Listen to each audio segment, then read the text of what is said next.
DGP Mahender రెడ్డిపై ఆరోపణలు చేసిన వారే టీఎస్పీఎస్సీ చైర్మన్ గా ఎలా నియమిస్తారని ప్రశ్నించారు బీఆర్ఎస్ ఎమ్మెల్సీ కవిత. దీనికి కౌంటర్ ఇచ్చారు మంత్రి కొండా సురేఖ. 10 ఏళ్లుగా బీఆర్ఎస్ ప్రభుత్వం ఏం చేసిందో గుర్తు చేసుకోవాలన్నారు. మాజీ డీజీపీ ఇప్పుడు టీఎస్పీఎస్సీ చైర్మన్ మహేందర్ రెడ్డి గారి మీద ఆరోపణలు వచ్చాయి. ఏమని 1,00,00,000 కోట్ల రూపాయలు సంపాదించుకున్నారు మహేందర్ రెడ్డి గారు అని అవినీతి ఆరోపణలు వచ్చినాయి.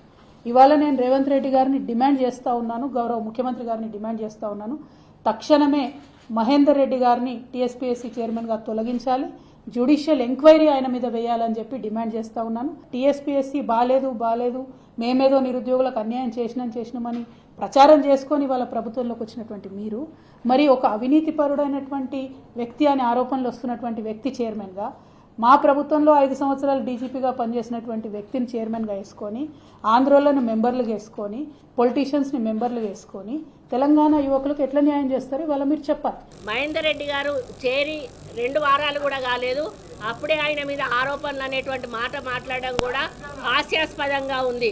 మరి ఎందుకు ఇంత కాలంలోనే ఆయన మీద వచ్చిన అభియోగాలు ఏంటి? మరి మీ ప్రభుత్వంలో ఆయనను అత్యంత మరి పెద్ద స్థానంలో డీజీపీ స్థానంలో కూడా కూర్చోబెట్టిన విషయం మీరు మర్చిపోయారా?